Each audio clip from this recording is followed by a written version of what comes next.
All right, we will kick off because I think we're bang on time. Thank you for joining me first up this morning. Big thanks to joining me. I know there's lots of great talks on at the same time. My name is Donna Edwards and I'm here talking to you from Australia, if you couldn't already figure out that terrible accent that I have. And I'm here to talk to you about the Leadership Balancing Act and how you can achieve success, or at least feel like you're achieving success, without burning out. About 5 years ago, I was getting really bad jaw pain. I went to the dentist who sent me to a jaw specialist, and they said I was clenching at night and that it was most likely stress related and that I needed to sleep with a plate on to help ease the pain. The specialist said to me, "I can tell you're a type A personality, so this is probably never going to go away because you're always going to be stressed out and you just need to manage it using this plate." It was very sexy. So I accepted my fate and I wore it every night for the first few weeks until the pain eased up.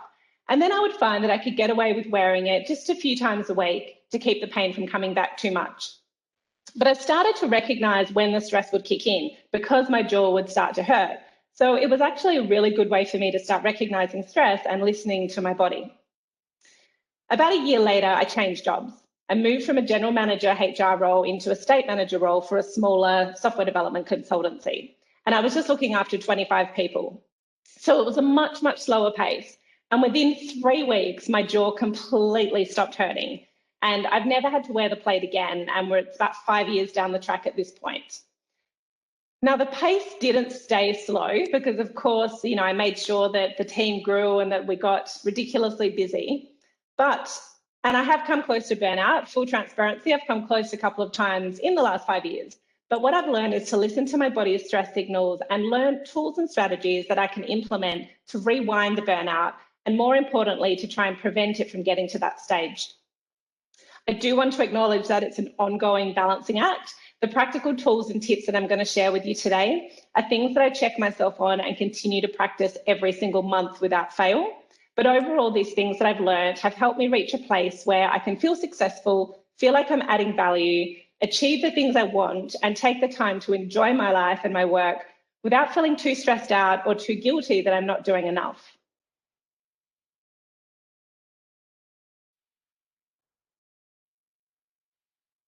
So this talk is for people like me who want to achieve and feel successful, but also feel overwhelmed with the endless possibilities, the amount of noise and requests that come from every direction, the general busyness and the number of priorities that we juggle, and the many distractions and squirrels that come our way. I've spent the last 15 years refining these practical tips and gathering tools that work for me. So I'm hoping that sharing my lessons today will give you a few extra tools that you can use and share with your teams. There's a fair bit of content, so always happy to chat later offline if you want more information on a particular area. So I've split today into 4 key areas, and I guess talking through these will help you realise whether you've come to the right place this morning. So the first area is putting on your own mask first. So looking after yourself, understanding yourself, emotional intelligence, mindset, burnout and prevention strategies. The second area is working smarter, not harder. So tips and tricks to be productive, streamlining, simplifying.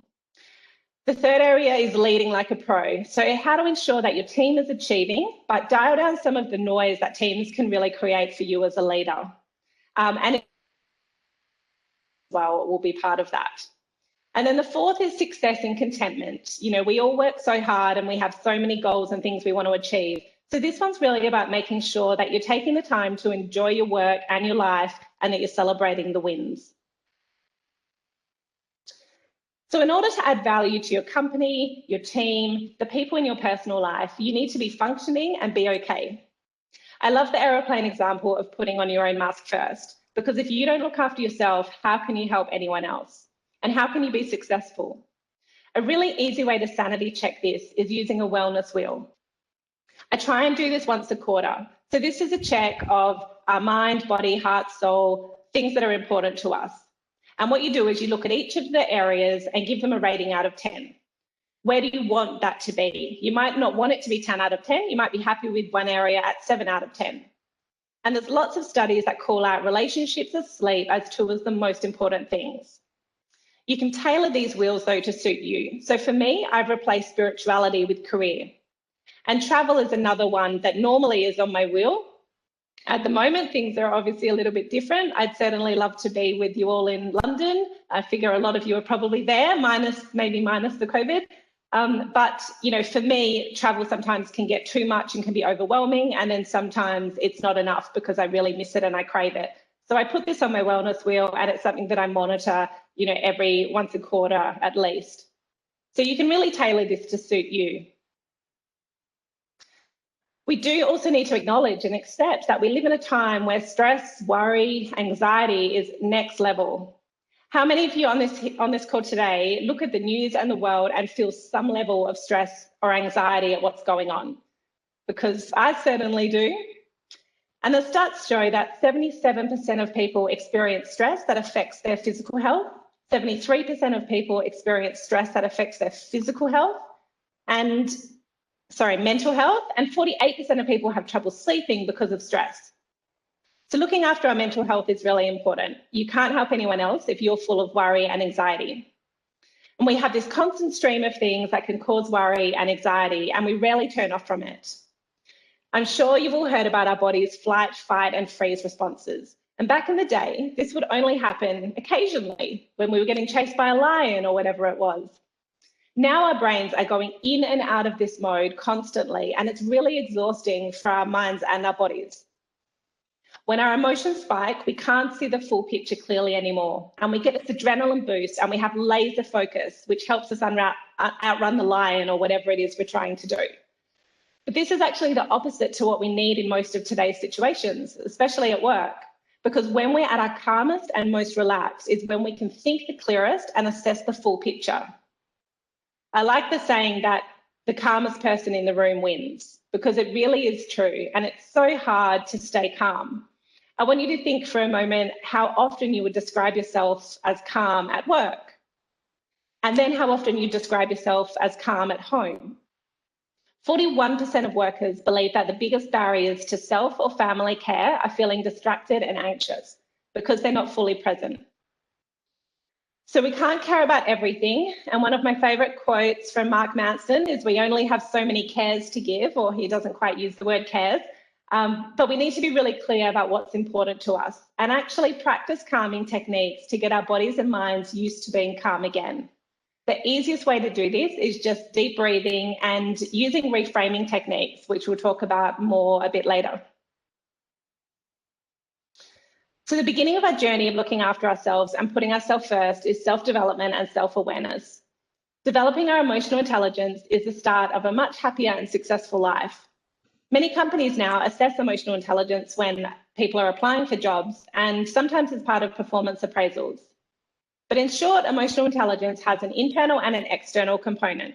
So internal is being aware of ourselves, our own abilities, our emotions, and our behaviours. And external is being aware and understanding other people's abilities, emotions, and behaviours. When you develop these abilities by practicing and learning, you're able to regulate yourself better and better control external situations with conflict resolution and empathy. I've mentioned practicing a few times, and that's because everything that I'm talking about today can all be learned. They're all skills that you can learn and develop through practicing. One of the reasons I love working in the IT industry and have done for over 20 years now is that the majority of people I get to work with are passionate about improving and learning. In saying this, I'm sure we've all come across excellent technical people who get to a certain level and seem to think that the learning stops there. People who don't listen to feedback and don't work to improve their emotional intelligence and social awareness.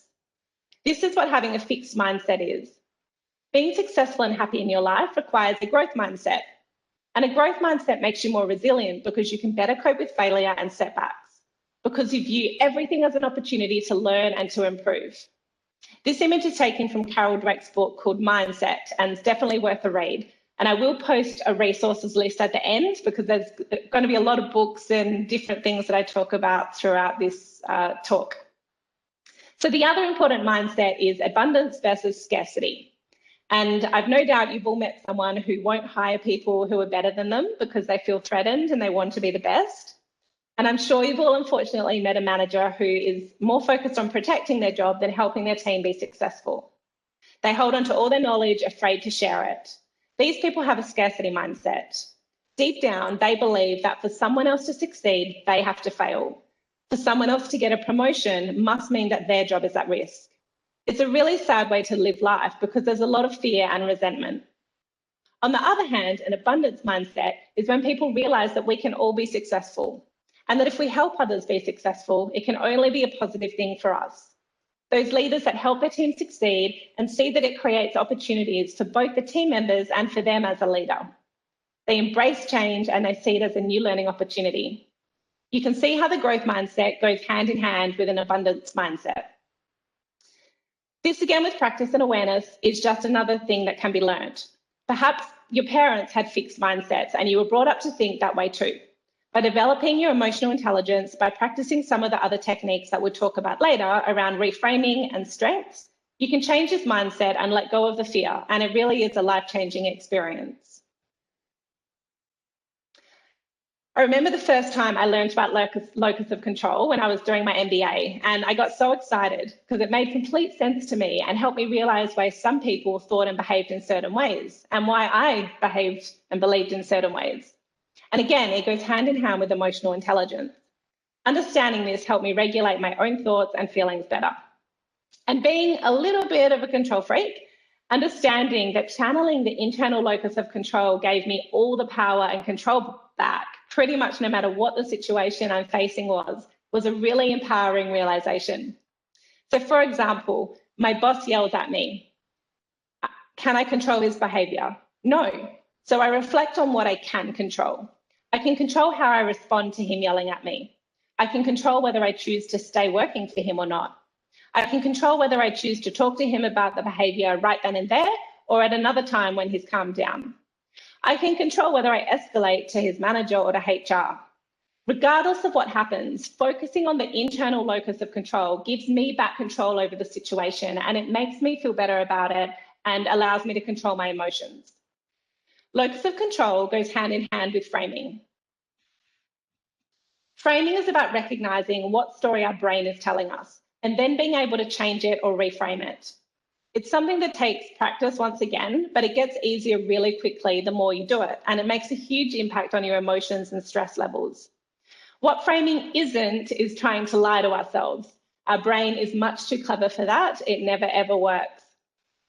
So when a situation occurs, our brain automatically pulls together a story that makes us feel a certain way and experience certain emotions. The story is based on our past experiences and core beliefs. Often these stories are negative, so they immediately impact our emotions and thoughts in a negative way. There's two types of reframing. One is context reframing and one is content reframing. Content reframing is how changing the wording of something can change the way our brain or the person receiving the message feels. So instead of saying, I can't do that for you, you say, what I can do for you is. It's one of my favorite tools to use at work because people think you're a can-do person just because of the way you frame your content, regardless of actually what it is that you're saying. Context reframing, on the other hand, is the example here on the slide. So it's whether we either reframe the problem into an opportunity, reframe the weakness into a strength, or reframe the hurtful actions of others into understanding why they're doing that instead of being a victim or engaging in fights. A really simple one I catch myself doing all the time is when I say I have to versus I choose to or I want to. Especially on a Monday morning, it's, I have to go to work today, stomping around the house, getting ready, have to go to work. And when I catch myself doing this, I can reframe it by saying, no, I'm choosing to go to work today because I want to earn money to buy, some new toy. Or, I'm choosing to go to work today because I want to go and see my awesome colleagues that I work with. At some point when we're allowed to do that again. So whatever the reason, it's about understanding that you do have the choice and you can reframe the way that you talk to yourself, which makes you feel a lot better. Reframing, once again, is one of the things that I've found took a lot of repetitive practice, but then it becomes second nature and you can catch yourself really quickly.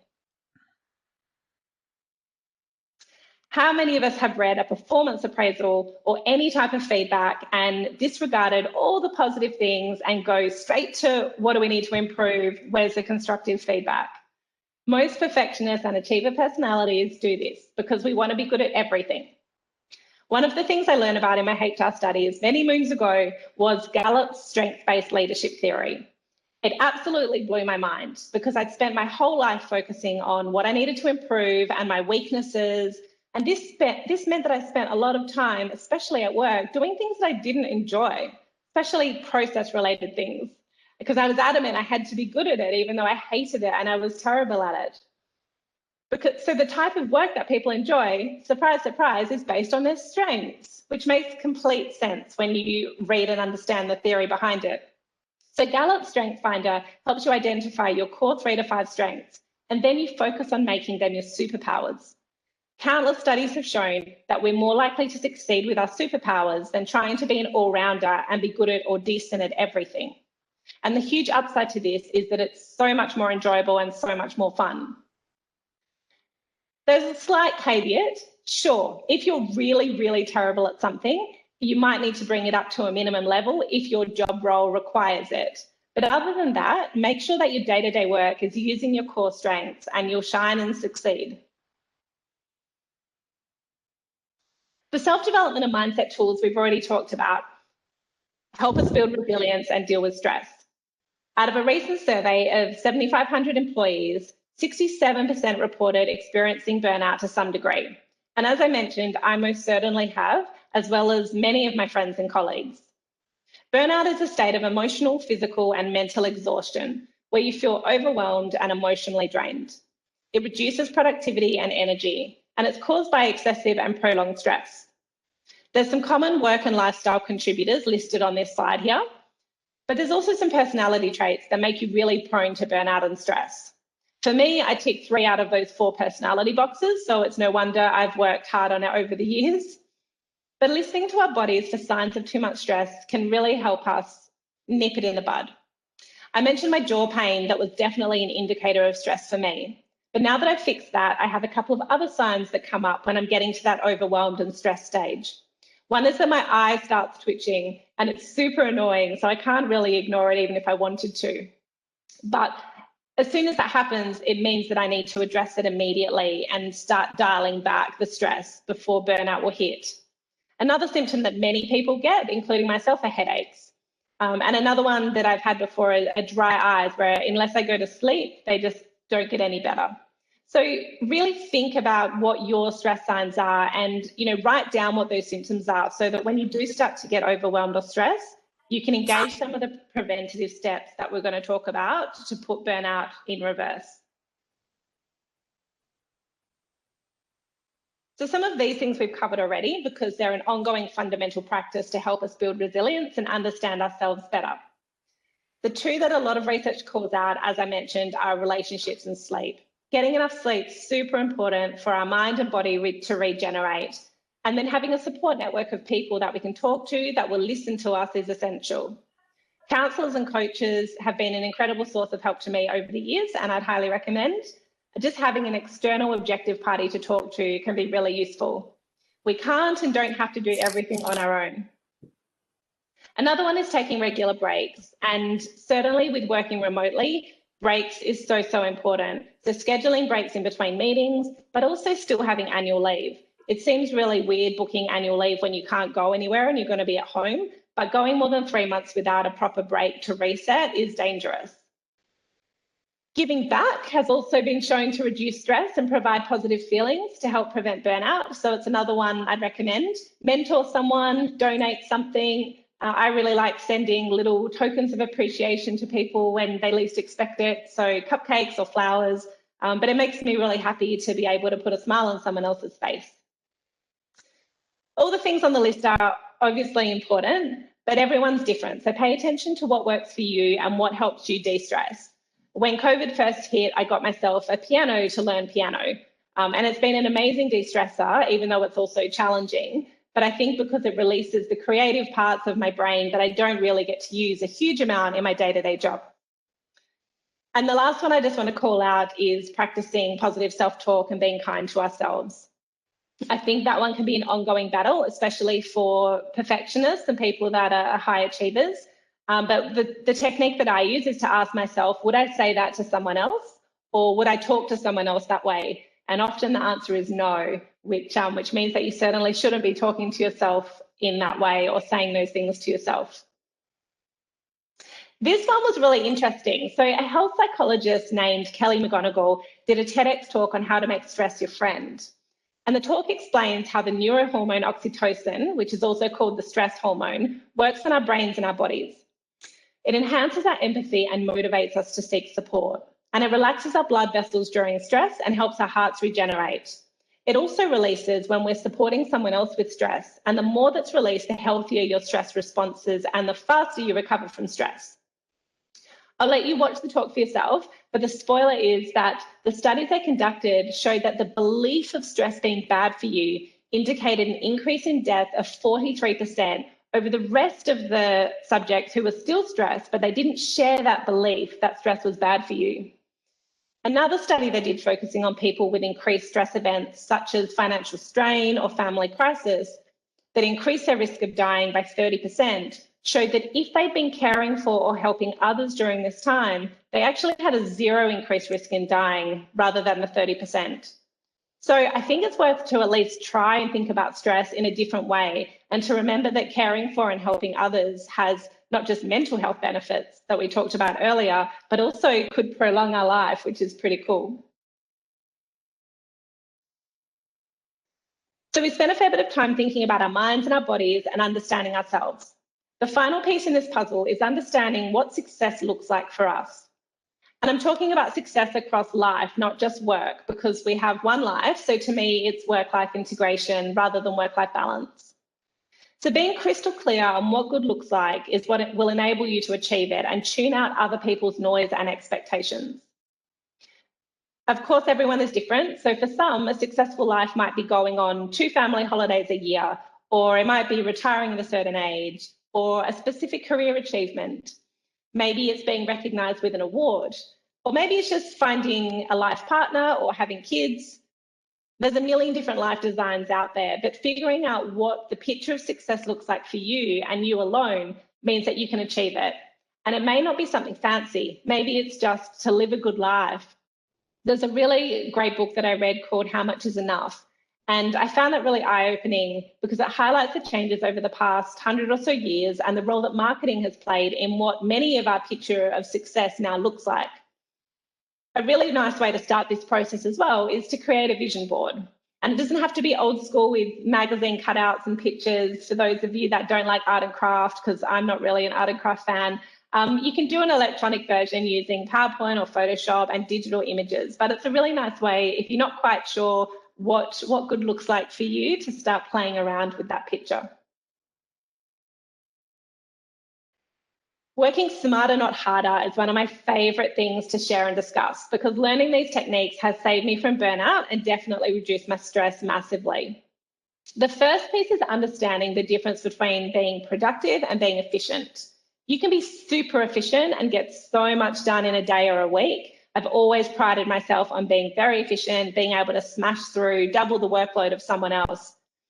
Because of course, the more efficient you are, the more things you can fit into your day, your week, your month. But this won't stop you from being stressed or burning out. It could actually make it worse. It will let you achieve maybe 2 or 3 times as much as your colleague, but it's not sustainable. And if you're a leader, you may not have the choice anymore because you may not be hands-on delivering. So you have to start working in another way. Productivity, on the other hand, is what we're going to delve deeply into over the next few slides and can really change your life. I want you to ask yourself if you're good at multitasking. I'm a woman, so in theory, I must be fabulous at multitasking, right? No. Multitasking is not actually a thing. We can only focus our attention on one thing at a time. And when we split our attention, we can't process all the information. How many times have you been having a conversation with someone and you overhear another really interesting conversation just behind you? So you try and keep one ear on that conversation as well, but then all of a sudden you've missed like the entire sentence that the person just said and they asked you a question and you're screwed. So that's a multitasking fail. So we just need to all stop even trying to do it. The first step to being productive is focusing on one thing at a time. One of my favorite sayings is if you fail to plan, you plan to fail. In order to be productive, you need to understand what it is you're trying to achieve. You need to set goals that are tied to achieving the overall strategy or vision, and then break them down into long, medium, and short-term goals. Long-term is your 5 to 10-year goals, and these can be rough and most definitely can change. Medium-term is your 1 to 3 years, and then short is your 3 to 9 months. Interestingly, studies show that we generally overestimate what we can do in 1 year, but underestimate what we can do in 5. And as we talked about earlier, ideally goals should be life, not just work. It should be a combination. And some of your goals, especially in that medium 1 to 3 year range, might just be to keep doing what you're doing, which is fine. But deciding that makes it purposeful. So personally for me, I have long-term goals that, semi-retirement, less work, more travel one day. And then I have a lot of short-term ones across work and life. But my 1 to 3 year goals are to keep doing what I'm doing because I'm happy with the balance that my life has and I'm keen for it to stay that way for the next couple of years. But you revisit your goals regularly. So every 3 to 6 months, you want to do a check-in on how things are progressing and update anything that's changed. So being productive is really developing these 4 areas. Prioritizing and understanding the urgent versus important matrix is one of the best things that you can learn. We get so caught up in the never-ending inbox or the random questions from people, and most of it's not important and are not urgent. So I love this matrix because it makes it really clear and it just makes so much sense. Once again, this is a learned practice. So, while you're getting used to it, you just refer back to the matrix and you go, okay, where does this fit? If it's not important and not urgent, then either you should be delegating it or considering whether you do it at all. Procrastination is something I've always been pretty fabulous at, which is not a good thing. I remember watching a TEDx talk about why we procrastinate while I was procrastinating my uni assignment. So yeah, very good. We want to be an expert in not procrastinating. I know some people who set their own imaginary deadlines, so that can work for some people. For me, that's never really worked. For me, it's having clear goals and timelines that are set at a relatively detailed level, and that will help me avoid procrastination. I've also found that using reward techniques can help me. So if I have a list of things that I want to do today, I'll say to myself, okay, if I can get these done by 2 p.m., I'm going to have a nap, or I'm going to have a cup of tea and a chocolate and watch a TV show. So whatever works for you, but we all have something that motivates us. Another really cool book I read over Christmas actually is called Atomic Habits, and it gives a whole heap of techniques in this area. One section that I really enjoyed specifically was changing and creating habits was about how your identity plays a part. So rather than saying, I'm going to stop procrastinating, or even saying, I'm going to tick the things off my list every day and stop procrastinating, you say, I'm someone who completes the things on my list by 2 p.m. every day. And it's a really subtle shift, but it's been proven to make a huge difference when you identify as somebody who does it, not somebody who's going to do it or who wants to do it. I've trialed it since the beginning of January on exercising every day, which I've never in my life done or wanted to do. And it's been really, really successful. And even better, I'm actually enjoying it, which is really weird. The other section is big rocks. So this refers to the big strategic things that you want to work on or put time in to investigate more. And these are generally in the not urgent but important box. And they're the ones that always get pushed back if you haven't created space for them and prioritized them. So these things, they can make a huge long-term difference, and you really have to make space and understand what they are. So make sure that you've got those clear big rocks identified, and then make sure that you make time for them. And we'll talk about another couple of tips for that later. So having goals and clear priorities allows you to push back. Pushing back is a really important skill to develop and really essential to being productive. When your manager asks you to do something, you can generally fit it into one of 3 categories. Yes, because you have capacity. Yes, but which of these other priorities would you like me to drop in order to do this? Or yes, I can do that within the next X number of days or X number of weeks. You always want a manager to know that you're happy to help, but you need to provide them visibility into your goals and priorities so that they understand if you need to push back, and so that they feel like they have some control over it. Giving them that insight also prevents micromanagement. I've had a few micromanagers in my time, but the worst one I had a decent amount of years back now, thankfully, made me desperately want to quit my job, and I was miserable. However, it turned out the job market at the time was really crap. So I couldn't find anything and I ended up staying for another few years. And I'm so glad I did, because that manager taught me so much about dealing with micromanagers. I was able to put some structure in place and give the manager the visibility that he wanted. And initially I reported back to him with weekly progress updates. Within about 3 months, he completely left me alone and moved on to micromanaging someone else. Sorry. But I'd been able to give him the confidence that I had a clear plan and give him that feeling of control by sharing the progress updates with him and giving him the option of changing priorities, knowing that others would have to drop or timelines would have to change if he chose to do that, which he stopped doing quite quickly. So pushing back becomes a lot easier if you have those clear goals and priorities. Assessing all of the time-consuming and manual things you do with the view of simplifying them and making them repeatable also increases productivity massively. One of the things that I like to use are email signature templates. So they're a really great way to address similar questions that keep coming up from internal or external people. So you can just create the answer, create the template, save it in your email template list, and just use it when those repeatable things come up. For internal teams, you can also create wikis, single sources of truth, so you can point people to self-service options rather than them relying on you every time. Inbox can be one of the biggest causes of stress and the most unproductive uses of our time. So ideally, you want to action emails immediately by responding, deleting, or moving them into a folder.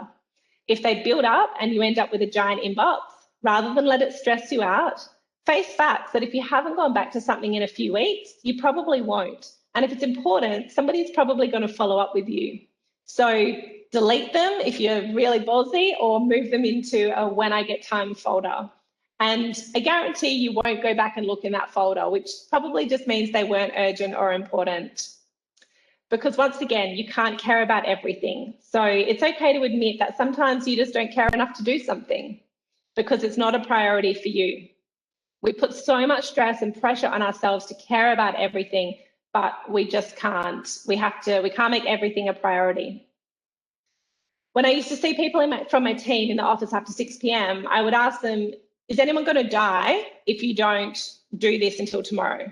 And surprise, surprise, the answer, unless it was a doctor or a nurse, was no. No one's going to die if you wait until tomorrow to do something or get back to someone. So we really need to stop putting so much unnecessary pressure on ourselves and set realistic expectations when we can from the get-go. So under promise, over deliver where possible.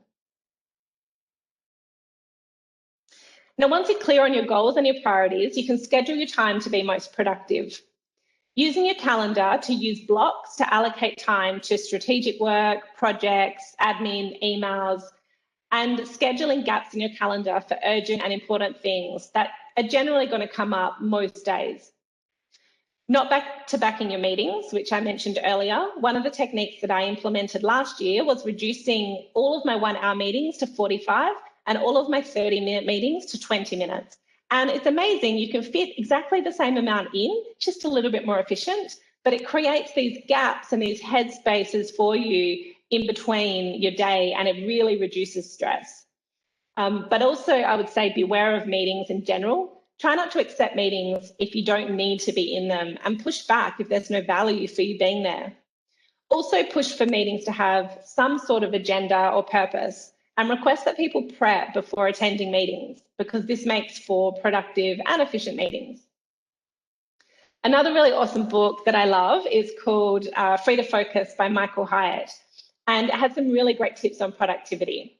One of the ones that I took on board was being purposeful about scheduling my week into internal, external, and strategic days. And depending on your role, maybe internal and external don't apply, but being really purposeful. And I was telling one of my colleagues about it, and she looked at me really concerned, and she said, how do your customers feel about that? Like, surely you need to be flexible for them. And what I said to her is that most of the time, if you give your customer a few options of when you're available, they're happy to pick one. If you're purposeful about making your external meeting days on a Tuesday and a Thursday every week, then you know what, 95% of the time, the customers are going to have enough flexibility to choose an option. Structuring my week like this made me so much more productive because I was able to focus and get into the flow state and get through stuff much faster on those internal days.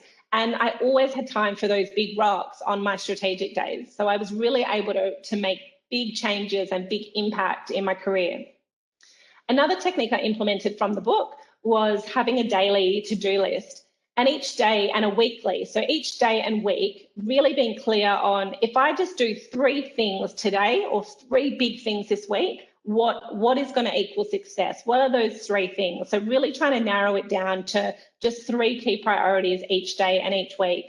And these things have come from the short-term goals and the medium-term goals that you've set yourself. And doing this is how you can continue to deliver results and also have a clear sense of achievement without it being overwhelming for you. Because I don't know about you, but when I wake up in the morning and I have a list like this, straight away, I'm like, can you see my hands? Yeah. Straight away, I'm like, oh, I don't even know where to start. The list is too big. So honestly, that 3 rule changed my life, definitely. So it's a really big shift when you move into a team lead or manager role and have to start delivering through other people and not on your own anymore. I know I found it really, really difficult when I first moved into that type of role because it's more about motivating others and it's a very different type of noise, and often it's a lot more noisy. All of the questions, all of the time, it feels like everyone wants a piece of you. And at the end of the day or the end of the week, you look around and you're like, what did I even achieve this week? It can feel really reactive and it can be really hard to feel successful. So my biggest lesson learned over the years is dealing with people asking you questions. Don't answer the question, which may sound harsh, but 95% of the time, the person either already knows the answer or they can figure out the answer if you help them just by asking them some probing questions. If you give people the answers, they will just keep coming back to you every time with questions and you'll never get rid of the noise. People also appreciate you taking the time to help them actually figure out the answer for themselves. They feel empowered and successful because they solve the problem without you just telling them the answer.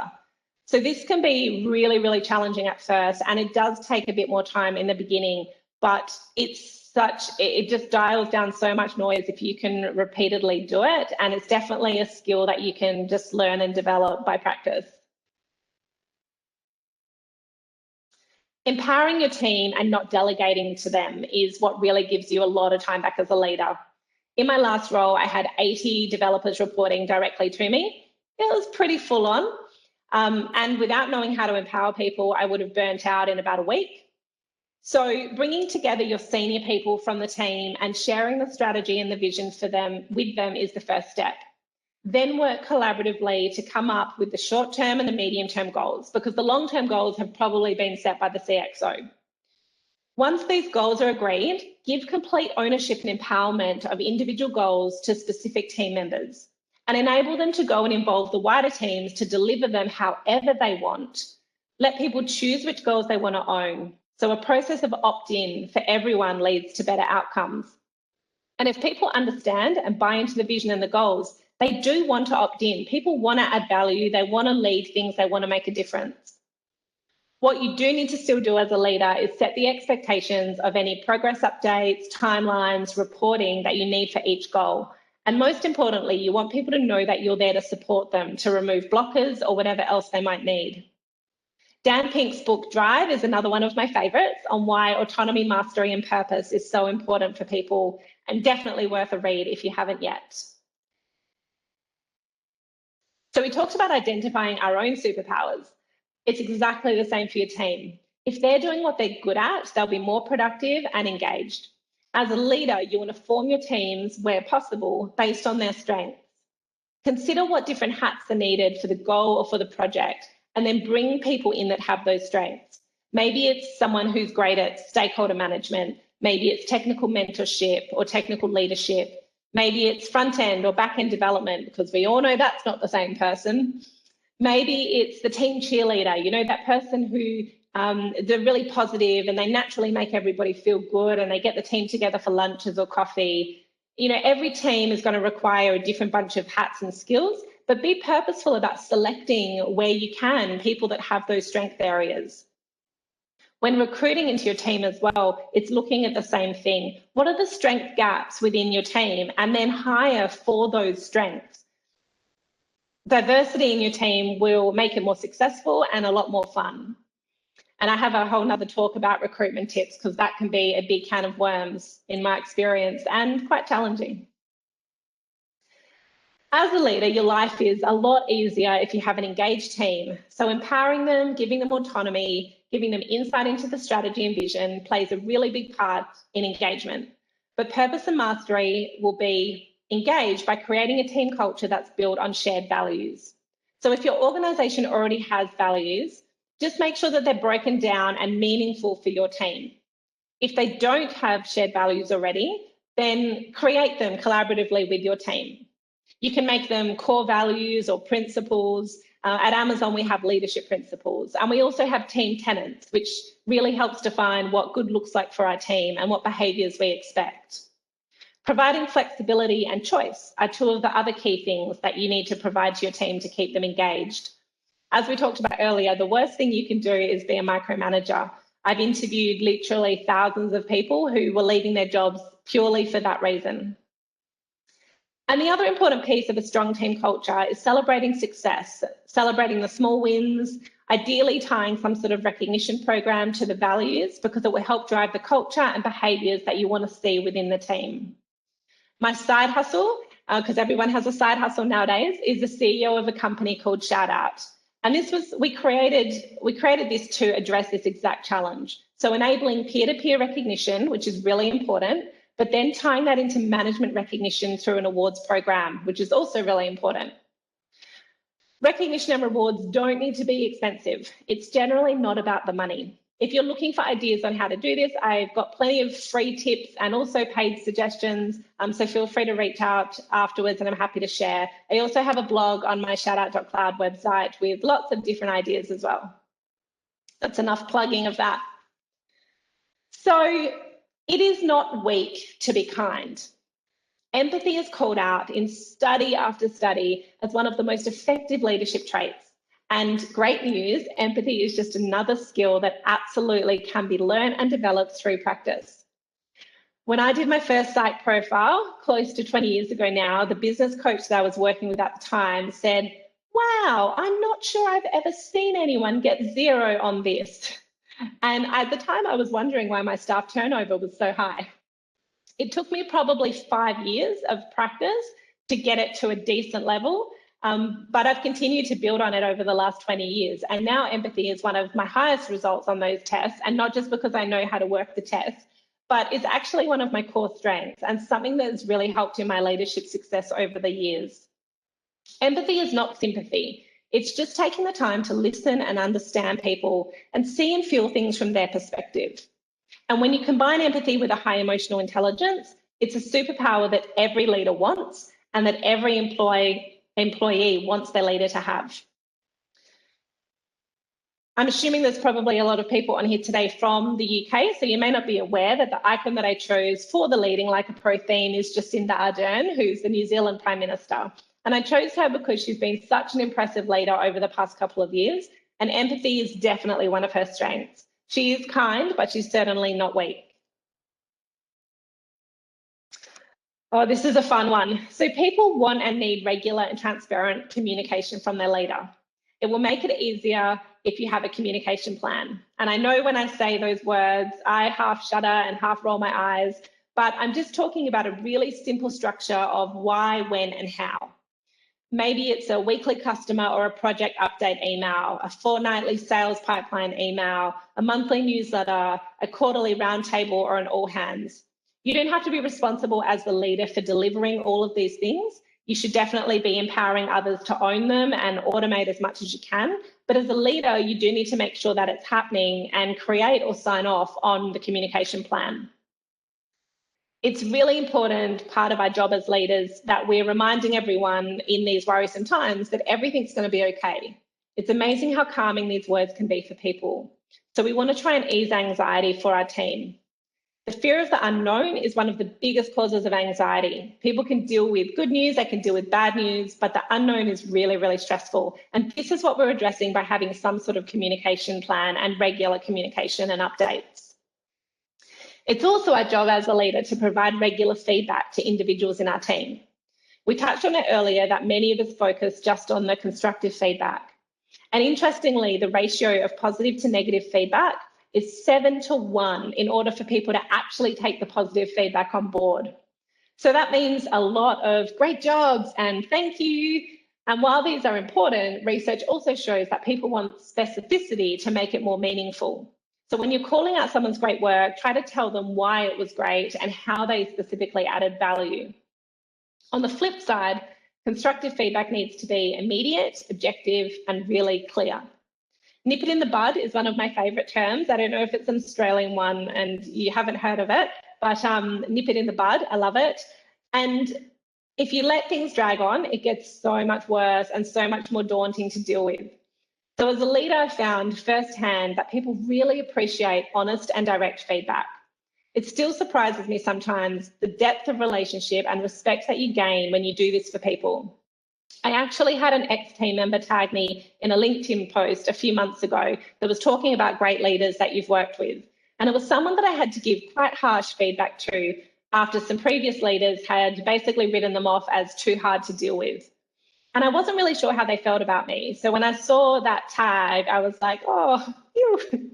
So what I found is that people would rather know the feedback, even if it's just a perception, rather than be ignored or not dealt with. And I've had many examples like this over the years. And some of the people that I'm closest with now are people that I've had to give quite robust feedback to. And yes, it is uncomfortable doing this at first, but with practice and the right intentions of wanting to actually help your team members, it does become a lot easier and it actually becomes really rewarding. We all work hard and are so busy. So part of us having a sustainable and enjoyable life is experiencing success and even better, contentment.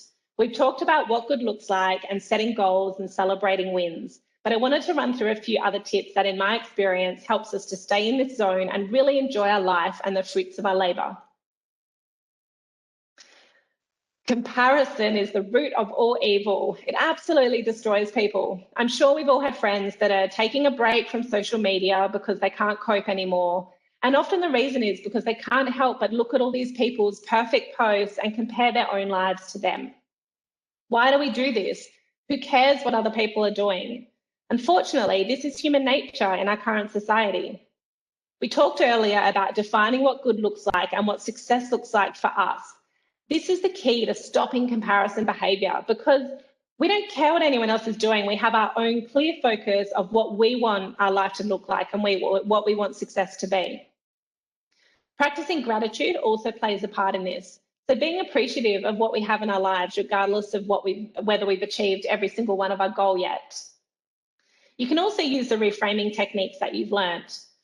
For example, this beautiful boat picture, if this was posted by one of my friends, would I get a little pang of jealousy because I love boats? Yeah, probably for a split second.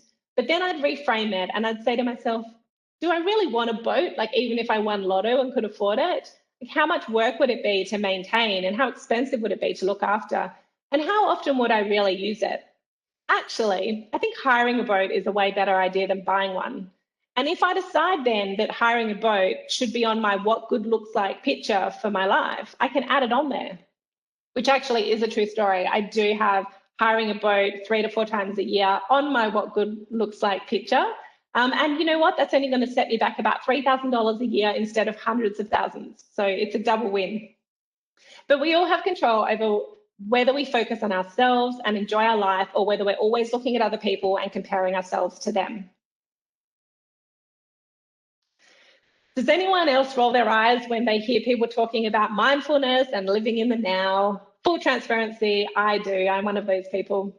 When I look at this picture, I think it's so beautiful, but if I was sitting there, I would last about 5 minutes before I'd be bored out of my brains. So the meditation type of mindfulness isn't for everyone. But yes, it works for some. And if you're one of those people, then good on you and keep up the good work. It's very good for you. For me, what I've learned over the years is that mindfulness is about appreciation and moments. It's easy to soak up every moment of our time with busyness, distractions, technology, TV, love Netflix. For me, mindfulness is literally just about stopping to take a breath a few times a day, taking a moment to appreciate my surroundings, whether it's looking around the office to see my awesome colleagues, or walking outside and looking up at the gorgeous clouds just for a moment. Taking that moment to acknowledge how lucky I am to be here right now, right then and there. So just take a few moments each day to remember who you are, where you are, and why you are. And it's amazing how doing something so simple and so fast can help you clear your mind and help you focus on the rest of your day. Once again, and so if longer, more formal meditation is not for you, then give this technique a try instead, and it works really well. So talking again about Mark Manson and one of my favorite books, he talks about how our brains work and how they need to solve problems, and how if you solve all the problems in your life, your brain will actually create more problems for you to solve. I don't know whether any of you have experienced this before, but I've definitely blown up my life a couple of times when things were going too well and things were too calm, and that is not what you want. So thankfully now I've learned this lesson and I understand the why behind how my brain works. So I make sure that my life has plenty of the problems that I love to solve in it, and I'm not striving to get rid of them anymore because I know I need them in my life. So make sure you take a few moments to think about what kind of problems you enjoy solving and consider whether you have these in your work and in your life. Recognize that you do enjoy solving problems and that you want to keep some of these problems around in order to keep your brain satisfied. Achievement is addictive. I can say firsthand that being an achievement addict is exhausting because you think you'll be happy, successful once you've completed this one thing, but then there's another thing, and then there's another thing, and then there's another thing. And there's always something more to achieve if you pin your happiness or success to achievement. An achievement addict is a definite path to burnout. Some of the things I've found can help is reframing what achievement is for you. So for me nowadays, not working for a whole weekend is an achievement, and I actually celebrate that and I see that as an achievement. You know, choosing to chill out and watch Netflix after work is an achievement. So while I may not ever be able to switch off that need to achieve, I can reframe what achievement looks like, and I can start celebrating things and seeing them as an achievement, even if it's not something big like winning an award. So think about, what are those things that you could reframe as for your achievement? Maybe it's going on a family holiday once a quarter. Maybe it's taking half a day off to go and visit your friend, or, going to the pub and having a drink when you're allowed to do that again. Sorry, shouldn't have brought that one up. But acknowledge that you don't have to be on all the time. Reward yourself for choosing to turn off, and reframe achievements so that it works for you and you can really enjoy your successes. And I love this quote because I think it really encompasses the core of the talk today, which is really around, avoiding burning out, enjoying ourselves along the way. And just a quick recap, conscious that we're nearly out of time. So the final kind of top tip summary, if you want to take some key points away today, put yourself first. You can't help anyone else if you're stressed or burnout. Remember to use the wellness wheel and tailor this and review it every month. Productivity over efficiency. Being efficient means working harder and longer. Being productive means working smart, simplifying, and prioritizing. Empower over delegate. Delegation gives you short-term capacity. Empowerment gives you long-term capacity and a very happy team. Figure out what success and what good looks like for you. Set your short, medium, and long-term goals based on this. Take the time to have mindfulness moments every day. This will help you enjoy your success and capture gratefulness. Beware the comparison trap. Focus on what your good looks like picture and practice reframing. Reframe what achievement means to you. If you have a high achiever personality type, make sure you create achievement opportunities that are in line with your what good looks like picture. And finally, keep calm, because the calmest person in the room has the advantage because they can see the full picture. So here's all the resources that I've mentioned today. Feel free to take a snapshot of that. Huge thank you for all of you for listening and attending. Big thank you to the awesome NDC team for having me and running another fabulous conference. Feel free to connect with me on one of the many, many platforms that are there. LinkedIn is always a good one. And subscribe to the blog on the Shout Out website. There's not a lot of time left for questions. If there is one, we might be able to squeeze it in, but otherwise happy to go over to Slack as well on channel 6. Thank you so much.